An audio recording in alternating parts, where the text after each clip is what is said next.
अस्सलाम वालेकुम जनाब, खैरियत से हैं? ठीक हैं। दी इकोनॉमिस्ट का जो उसकी खबर कह लें, उसका मैगजीन, और उसके बाद एक हलहला मची।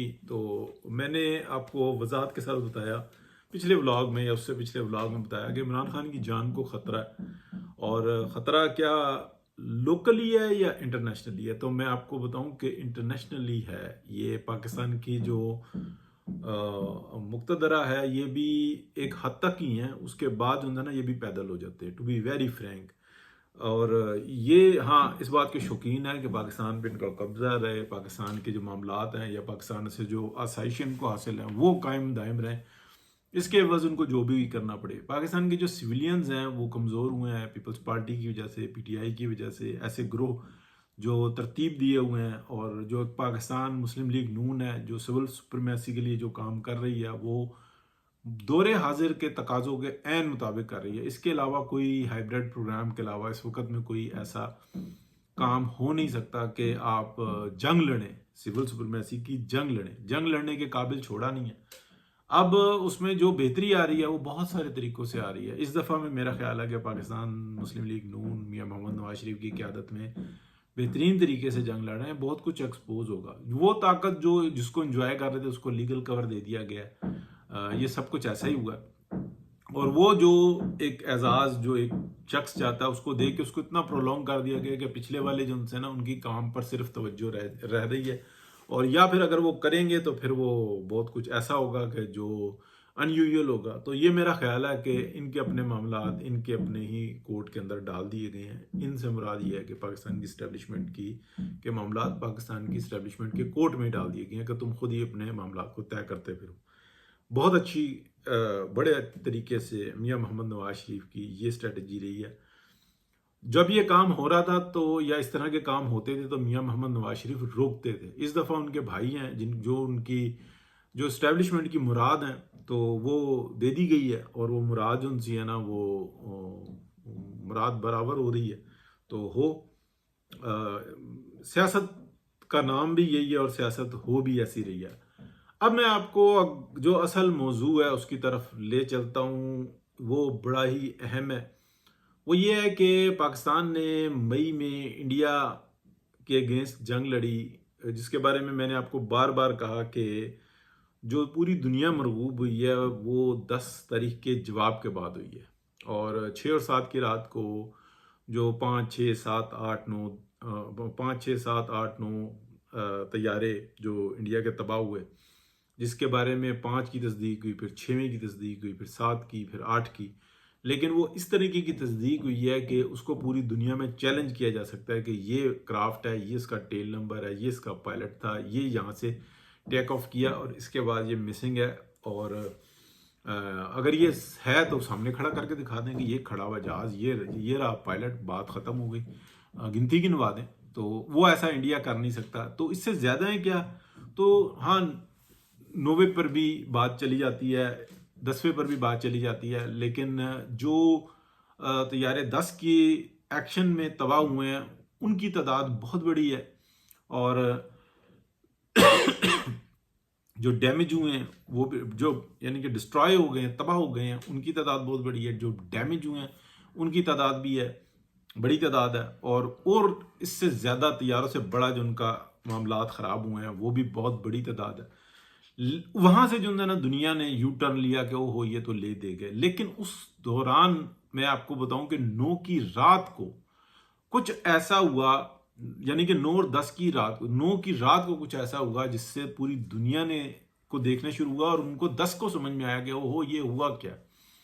वो कुछ ऐसा हुआ कि नूर खान एयर बेस पर जो एक मिसाइल आके लगा ब्रह्मोस, और वो डैमेज हुआ था, यानी कि उसको हिट किया गया था रास्ते में। तो वो आया और आके कोशिश करता रहा कि एग्जैक्टली जगह पे, लेकिन उससे मतलब मीटर्स का फर्क कर लें, 2-3 दर्जन मीटर इधर उधर, वो आके टकराया और फिर वो टकरा के और जो है वो दीवार तोड़ के और वो रोड के ऊपर आ गया, जिसको हम डबल रोड कहते हैं, पिंडी वाले सारे जानते हैं। और उसके क्रॉस यानी कि जो है ना घर की आबादी है, तो वहां तक आ गया। तो पाकिस्तान की आवाम जो उनसी थी ना, उसी तरफ दौड़ पड़ी, उनको रोकना मुश्किल हुआ। वो बजाय कि खौफजदा होती और वहां से भागती, तो ये दुनिया की मुनफरिद कौम है کہ جس کو اگر پتہ لگ جائے نا کہ اتنے آ گیا ایٹم بم تو وہ پورے اس شہر کو بھر دیں گے کہ وہاں پہ چلو چل کے دیکھتے ہیں. یہ ایک جذبہ ہوتا ہے, یہ بہت بڑی قابلیت ہوتی ہے جس کو ہم جذبات کہتے ہیں. پڑھا لکھا آدمی یا لالچی آدمی یا اپنے بچوں کی فکر کرنے والا آدمی اس کو اور طرح سے دیکھتا ہے, لیکن ایک جن کو گھٹی میں پلایا گیا ہو کہ شہادت کا رتبہ کیا ہے, اس موت کے معنی کیا ہیں, اس موت کو دوسری زندگی کہا جاتا ہے, اس کے معنی کچھ اور ہیں. تو اللہ کا بڑا کرم ہے, شکر ہے کہ اس چیز سے دنیا بھی اس کو کسی اور ہی نظر سے دیکھتی ہے. تو ہوا ایسا کہ برہموس اور کوئی 2 ایسے میزائلز جو پاکستان کے اوپر فائر ہوئے 5 اور 6 کی رات کو یا 6 اور 7 کی رات کو, یہ میزائل کنٹرول نہیں ہو سکے, لیکن اس کو پورا آبزرو کیا. 9 کی رات کو ان میں سے بیشتر جو میزائل تھے, جو بیشتر تھے, ان کو کنٹرول کر لیا گیا.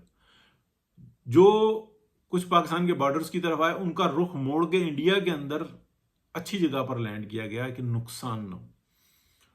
کچھ میزائل جو نور خان ایئر بیس پر آ رہے تھے ان کو کان پکڑ کے افغانستان چھوڑ کے آئے اور اس کے فاصلہ چیک کیا کہ یہ کس حد تک جاتے ہیں لیکن آبادی کا حصہ نہ ہو.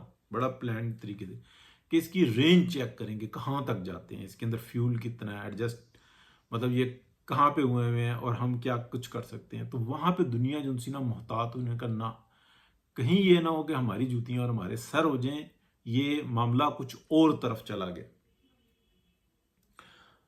اب میں آپ کو بتاؤں کہ جو سب سے گمبھیر بات ہے, پوری دنیا کی جو اسٹیبلشمنٹ, جو اینٹی خدائی پروگرام ہے, یعنی کہ انسانیت کا جو پروگرام ہے جو اللہ پاک کی طرف سے ہے, وہ کیونکہ گرو اپ ہو رہا ہے اور ایک دن ایسا آئے گا کہ وہ گرو اپ ہو جائے گا, تو یہ مالیاتی نظام دنیا کا جو ہے جو مختلف طریقوں میں مختلف شکلوں میں موجود ہے, یہ سارا درہم برہم ہو جائے گا. لوگ کہیں گے کہ یہی تو ہے جو ہمیں چاہیے تھا, اسی کو تو ہٹایا ہوا, یہی تو شیطان اور ٹھیک ہے انسان کی جنگ ہے جس کے اندر اللہ پاک دیکھ رہا ہے کہ میں نے تجھے اپنے مرتبہ دیا ہوا ہے, میں نے تجھے اپنی سیٹ دی ہے, تو بیٹھ میری سیٹ کے اوپر بیٹھ اور انصاف کر.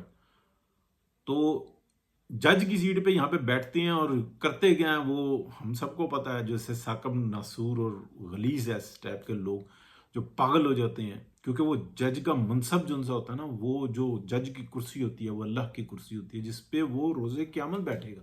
وہ دی ہوئی ہے انسان کو کہ بلے بیٹھ انصاف کر. یہ جج کا منصب چھوٹا نہیں ہے. بہت سارے لوگ اس پہ بیٹھ سکتے ہوتے ہیں, وہ پیچھے ہٹ جاتے ہیں, وہ کہتے ہیں نہیں. ہم نے بہت سارے وکلا بڑی اچھی پریکٹس کرتے ہوئے چھوڑ گئے, کاروبار میں چلے گئے اور سائڈوں پہ چلے گئے. انہوں نے کہا نہیں ہم نہیں کریں گے. ان کو سمجھ میں آ گیا تھا کہ یہ ہے کیا. وکیل بھی گواہی دے رہا ہوتا ہے, وہ جھوٹی گواہیاں تیار نہیں کر رہا ہوتا, وہ اپنے لیے جہنم اکٹھی نہیں کر رہا ہوتا. وہ بہت بڑی ذمہ داری ہوتی ہے. یہاں پہ یہ کہتے ہیں کہ ایک یعنی کہ دونوں پارٹیوں میں سے جو زیادہ فیس دیتا ہے وکیل اس کے لیے کام کرنے کو تیار ہوتا ہے, تو اس سے بڑا جہنمی کوئی نہیں ہوتا. تو یہ بھی ایک اپنی جگہ پہ بات ہے جو آ گئی. تو اب میں آپ کو آخر میں یہ بتاؤں کہ پوری دنیا کی طاقتیں پاکستان کے خلاف اکٹھی ہو گئی ہیں. وہ اندر سے بھی پنچ کر رہی ہیں اور وہ باہر سے بھی پنچ کر رہی ہیں. جو باہر سے کر رہی ہیں وہ تو کوشش میں لگے ہوئے ہیں کہ اس کو باہر سے کس طریقے سے انڈیا کو, اسرائیل کو, افغانستان کو فرنٹ پہ لا کے اور پیچھے رہتے ہوئے جیسے انڈیا کے پیچھے تھے پوری یورپ اور امریکہ مئی کی جنگ میں. لیکن جیسے ہی دیکھا کہ انڈیا ہار رہا ہے تو ویسے ہی بیچ میں آ گئے. اگر پاکستان ہار رہا ہوتا تو ان میں سے کسی نے نہیں آنا تھا, بلکہ یہ کہنا تھا مارو اور مارو, یہ ہیں ہی فسادی, یہ ہیں ہی دہشت گرد. ٹھیک ہے, یہ ہے دنیا کی اصل حقیقت. لیکن اس وقت میں کیا وہ رک گئے ہیں؟ نہیں, وہ اور جذبے کے ساتھ بڑے طریقے کے ساتھ آ رہے ہیں, بڑھ رہے ہیں. اور اللہ نہ کرے وہ ایسا ہو, لیکن ہمیں بھی اپنی ہوش کرنی ہوگی. پہلے بھی یہ جو واردات تھی اندر سے ڈل رہی تھی, جس میں ناکامی ہوئی تو یہ کامیابی ملی. ابھی بھی حالات کچھ ایسے ہی ہیں. بہت شکریہ جی, اللہ حافظ.